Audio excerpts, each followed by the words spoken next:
سورہ ہجر کی آیت نمبر 26، سورہ ہجر کا اور 14ویں پارے کا تیسرا رکوع۔ اللہ رب العالمین نے ارشاد فرمایا وَلَقَدْ خَلَقْنَا الْإِنسَانَ مِنْ صَلْصَالٍ مِّنْ حَمَإٍ مَسْنُونٍ، اور بے شک ہم نے آدمی کو بجتی ہوئی مٹی سے بنایا جو اصل میں ایک سیاہ بودار گارا تھی۔ اللہ تعالی نے انسان کو ایک گارے سے بنایا۔ اس آیت کریمہ میں اس کا ذکر کیا گیا۔ یہاں انسان سے مراد حضرت آدم علیہ السلام ہے۔ حضرت آدم علیہ السلام کو سوکھی بجتی ہوئی مٹی سے بنایا۔ اللہ تعالیٰ نے جب حضرت آدم علیہ السلام کے پیدا کرنے کا ارادہ فرمایا تو زمین سے ایک مشت مٹی لی، اس کو پانی میں خمیر کیا، یعنی اس میں پانی ملایا گیا۔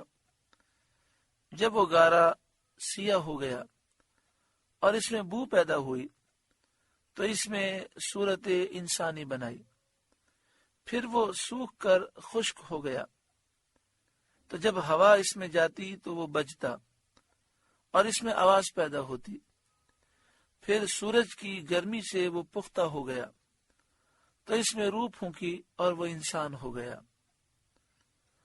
والجان یعنی جنات، والجان خلقناہ من قبل من نار السموم، اور جن کو اس سے پہلے بنایا بے دھوئیں کی آگ سے۔ اس سے معلوم ہوا کہ انسان کی پیدائش سے پہلے جن پیدا ہوئے۔ اب یہ کتنے سال پہلے پیدا ہوئے؟ بعض مفسرین نے یہ فرمایا کہ انسان کی پیدائش سے لاکھوں سال پہلے، اور بعض نے فرمایا کروڑوں سال پہلے جنات کو پیدا کیا گیا۔ بے دھوئیں کی آگ وہ آگ ہوتی ہے جو اپنی حرارت اور لطافت سے مساموں میں گھس جاتی ہے۔ تو اسی طرح جنات انسان کے جسم کے اندر جو ہماری کھال میں سوراخ ہوتے ہیں، مسام ہوتے ہیں، اس کے ذریعے داخل ہو جاتے ہیں۔ پیارے آقا صلی اللہ علیہ وآلہ وسلم نے شیطان کا ذکر فرمایا اور فرمایا کہ جس طرح خون جسم میں گردش کرتا ہے اس طرح شیطان انسانی جسم میں گردش کرتا ہے۔ وَإِذْ قَالَ رَبُّكَ لِلْمَلَائِكَةِ، اور یاد کرو جب تمہارے رب نے فرشتوں سے فرمایا انی خالق بشرا من صلصال من حمأ مسنون، کہ میں آدمی کو بنانے والا ہوں بجتی مٹی سے جو بدبودار سیاہ گارے سے ہے۔ فَإِذَا سَوَّيْتُهُ، تو جب میں اسے ٹھیک کر لوں، وَنَفَخْتُ فِيهِ مِنْ رُوحِي، اور اس میں اپنی طرف کی خاص معزز روح پھونک دوں۔ میری روح سے مراد ہے میرے دربار کی خاص اور عزت والی روح۔ فَقَعُوا لَهُ سَاجِدِينَ، تو اس کے لیے سجدے میں گر پڑنا، یعنی جب میں اس میں روح ڈال دوں اور اسے زندگی دے دوں تو اس کی تعظیم اور تکریم کے لیے سجدہ کرنا۔ فَسَجَدَ الْمَلَائِكَةُ كُلُّهُمْ أَجْمَعُونَ، تو جتنے فرشتے تھے سب کے سب سجدے میں گرے، الا ابلیس، سوا ابلیس کے، ابا ان یکون مع الساجدین، اس نے سجدے والوں کا ساتھ نہ مانا، یعنی اس نے حضرت آدم علیہ السلام کو سجدہ نہ کیا۔ ابلیس فرشتوں میں موجود تھا لیکن فرشتہ نہیں تھا، یہ جن تھا۔ قال، اللہ نے فرمایا یا ابلیسو، اے ابلیس، ما لکا اللہ تکون مع الساجدین، تجھے کیا ہوا کہ سجدہ کرنے والوں سے الگ رہا؟ تو نے سجدہ کیوں نہیں کیا؟ قال، ابلیس بولا لم اکل لاسجد لبشر، مجھے زیب نہیں دیتا کہ بشر کو سجدہ کروں۔ خلقتہ من صلصال من حمأ مسنون، جسے تو نے بجتی مٹی سے بنایا جو سیاہ بودار گارے سے تھی۔ یہ ترجمہ اعلی حضرت امام اہل سنت نے کنز الایمان میں فرمایا۔ قال، اللہ تعالیٰ نے فرمایا، فخرج منہا، تو جنت سے نکل جا، فإنک رجیم، کہ تو مردود ہے، وإن علیک اللعنۃ الی یوم الدین، اور بے شک قیامت تک تجھ پر لعنت ہے، کہ آسمان و زمین والے تجھ پر لعنت کریں گے، اور جب قیامت کا دن آئے گا تو اس لعنت کے ساتھ ہمیشہ کے عذاب میں تو گرفتار کیا جائے گا، جس سے کبھی تجھے چھٹکارا نہیں ملے گا۔ قال، ابلیس بولا، ربی، اے میرے رب، فانظرنی الی یوم یبعثون، تو مجھے مہلت دے اس دن تک کہ وہ اٹھائے جائیں۔ دو سوریں پھونکی جائیں گی، پہلی سور پر قیامت آئے گی اور ہر چیز کو فنا ہے، پھر دوسری سور پھونکی جائے گی تو مردے زندہ کیے جائیں گے۔ پہلی سور اور دوسری سور کے درمیان ایک روایت کے مطابق 40 سال کا فاصلہ ہے۔ تو ابلیس لعین نے یہ جو کہا کہ فَأَنظِرْنِي إِلَى يَوْمِ يُبْعَثُونَ، تو مجھے مہلت دے اس دن تک کہ وہ اٹھائے جائیں، اس کا مطلب یہ تھا کہ قیامت کے دن تک تو مجھے مہلت دے۔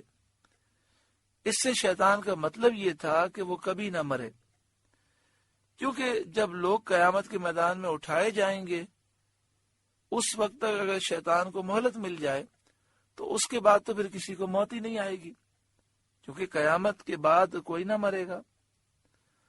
اور قیامت تک کی اس نے مہلت مانگ ہی لی، لیکن اس کی اس دعا کو اللہ تعالیٰ نے اس طرح قبول کیا کہ اللہ تعالیٰ نے فرمایا، قال، فرمایا، فَإِنَّكَ مِنَ الْمُنظَرِينَ إِلَى يَوْمِ الْوَقْتِ الْمَعْلُومِ، تو ان میں ہے جن کو اس معلوم وقت کے دن تک مہلت ہے، یعنی تجھے مہلت ہے جب تک کہ پہلی سور پھونکی جائے جس میں ساری مخلوق مر جائے گی، اور وہ نفخہ اولا ہے، پہلی سور پھونکنا ہے۔ تو شیطان کے مردہ رہنے کی مدت نفخہ اولا سے نفخہ ثانیہ تک، پہلی سور سے دوسری سور تک اس کے مردہ رہنے کی مدت ہے وہ 40 سال ہے۔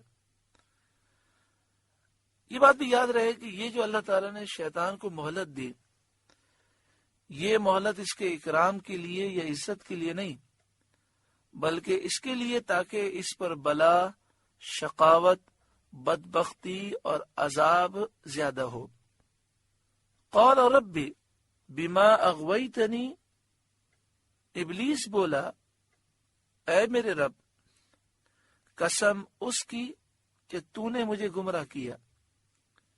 یہ اس کی انتہائی گستاخی بے ادبی ہے کہ گمراہی کی نسبت اللہ کی طرف کر رہا ہے اور کہہ رہا ہے کہ قسم اس کی کہ تو نے مجھے گمراہ کیا، لَأُزَيِّنَنَّ لَهُمْ فِي الْأَرْضِ، میں انہیں زمین میں بہلاوے دوں گا، یعنی دنیا میں گناہوں کی رغبت انہیں دلاؤں گا، وَلَأُغْوِيَنَّهُمْ أَجْمَعِينَ، اور ضرور میں ان سب کو بے راہ کر دوں گا، گمراہ کر دوں گا، دلوں میں وسوسے ڈال کر انہیں دین سے، تیری عبادت سے دور کر دوں گا۔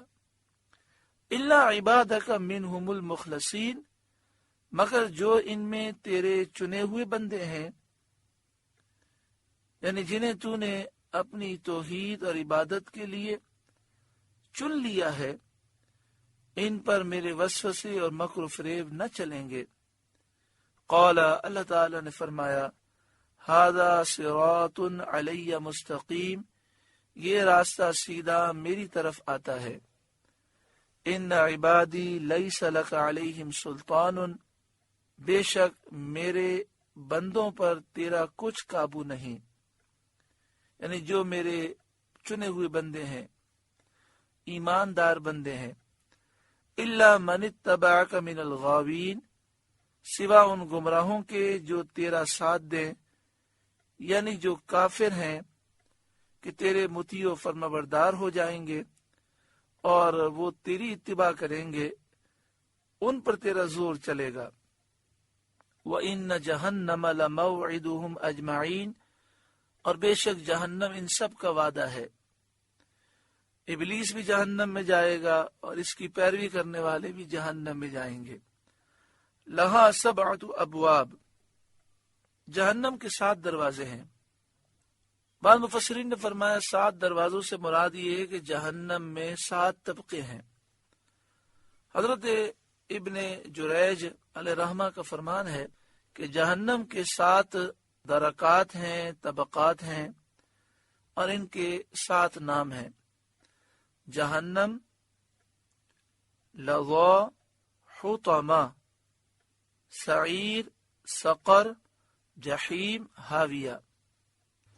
لکل باب منہم جزء مقسوم، ہر دروازے کے لیے ان میں سے ایک حصہ بٹا ہوا ہے، یعنی شیطان کی پیروی کرنے والے بھی 7 حصوں میں منقسم ہیں۔